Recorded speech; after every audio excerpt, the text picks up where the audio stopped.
Dans l'inconnu de la Grande Arche, le cinéaste Stéphane de Moustier dresse le portrait de l'architecte danois Johan Otto von Spreckelsen à l'origine de la construction de l'Arche de la Défense. Pour le tournage, les acteurs ne jouent pas dans des décors grandeur nature du chantier de la Grande Arche. Ce sont des photos d'archives datant de la construction de l'édifice, animées par l'intermédiaire d'effets visuels qui reproduisent virtuellement, mais de manière réaliste, certains environnements, en arrière-plan des acteurs qui sont ensuite intégrés dans les archives animées. Ce sont les images d'archives qui sont la matière première de l'ensemble des plans larges qui établissent les séquences clés du film.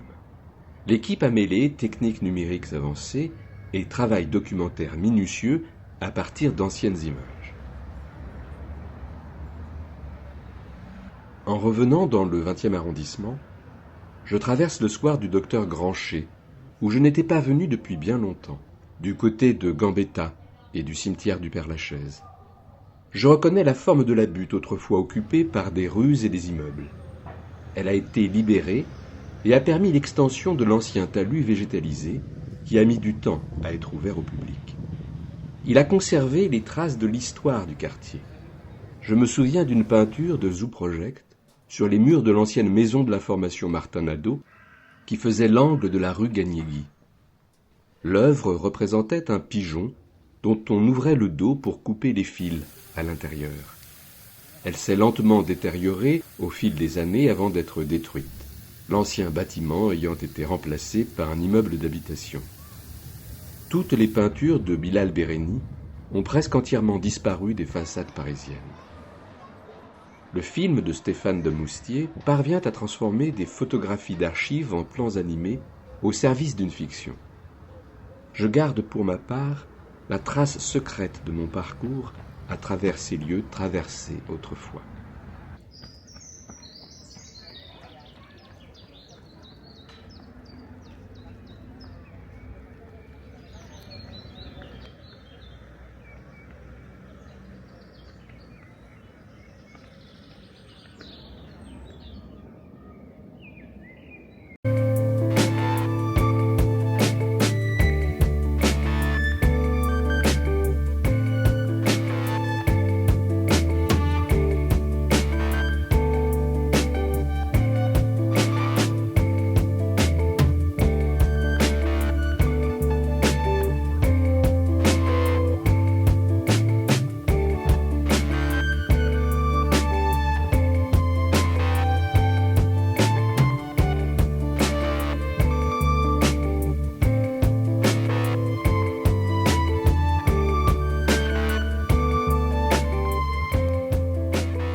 Nous marchons à travers les ruelles de Suresnes pour rejoindre le mont Valérien.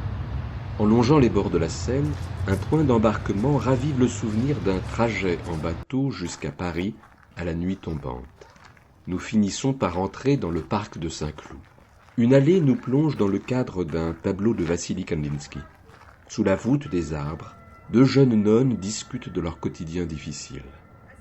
Nous parvenons ensuite à la terrasse. Jardin à la française, avec ses bassins entourés par des arbustes taillés en cône. Je ne peux m'empêcher de penser à l'année dernière à Marienbad. Avant d'arriver jusqu'à vous, avant de vous rejoindre, vous ne savez pas tout ce qu'il a fallu traverser. Et maintenant vous êtes là où je vous ai mené, et vous vous dérobez encore. Mais vous êtes là dans ce jardin, à portée de ma main, à portée de ma voix, à portée de regard, à portée de ma main.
Les hasards du calendrier, des formations que j'anime et de celles auxquelles j'assiste, me conduisent à venir plusieurs fois de suite, en un temps réduit, au même endroit, après être resté très longtemps sans m'y rendre.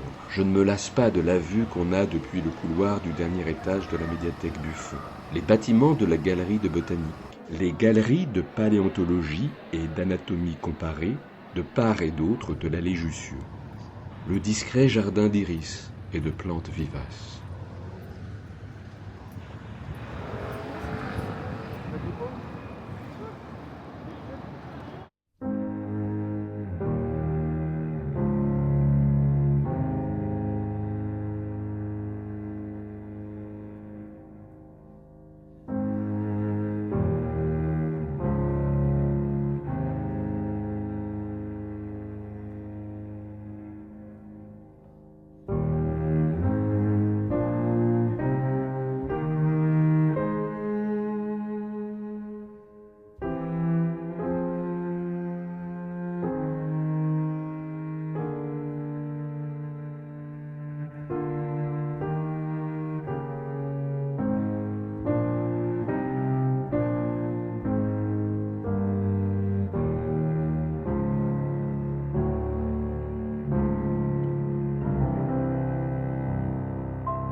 Alors que je suis en formation sur la gestion d'une régie technique à la médiathèque Marguerite Duras, je fais ma pause méridienne dans le cimetière de Charonne tout proche. Le soleil est insoutenable. Je me faufile entre les ombres des arbres à la recherche d'un peu de fraîcheur. Je reçois un message qui me suggère de repousser la marche lecture que nous avons prévu de proposer à l'occasion de la parution de Rien que les heures à cause des trop fortes chaleurs. Quelques jours plus tôt, je m'étais rendu sur place, dans le 14e arrondissement, pour réaliser un repérage sur les lieux du parcours qui structurent mon récit. En arrivant à la Cité internationale universitaire de Paris, un lieu que j'affectionne tout particulièrement, je suis très déçu.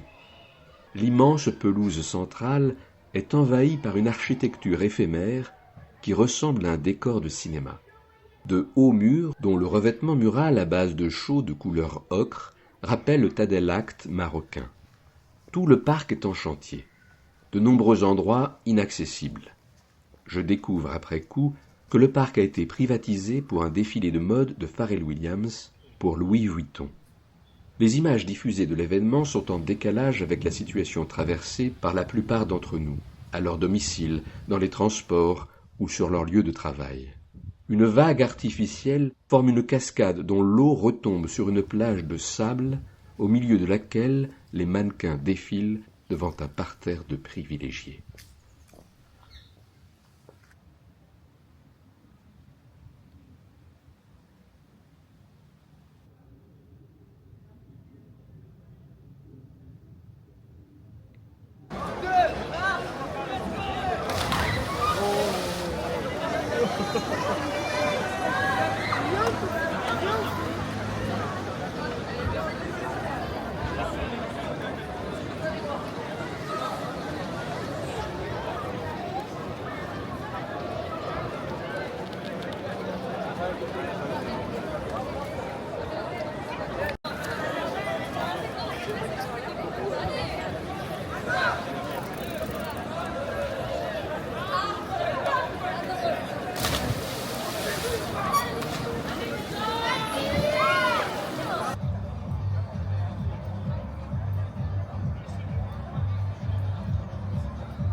L'endroit est désert, écrasé par la chaleur caniculaire.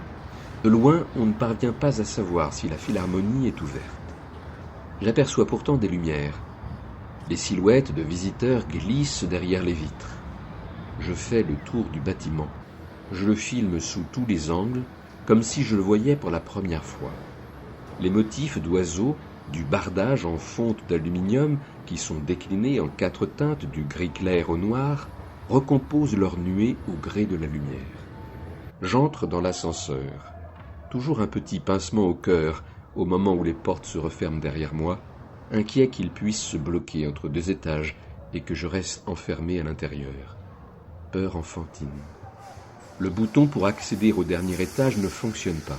J'appuie sur celui du rez-de-chaussée.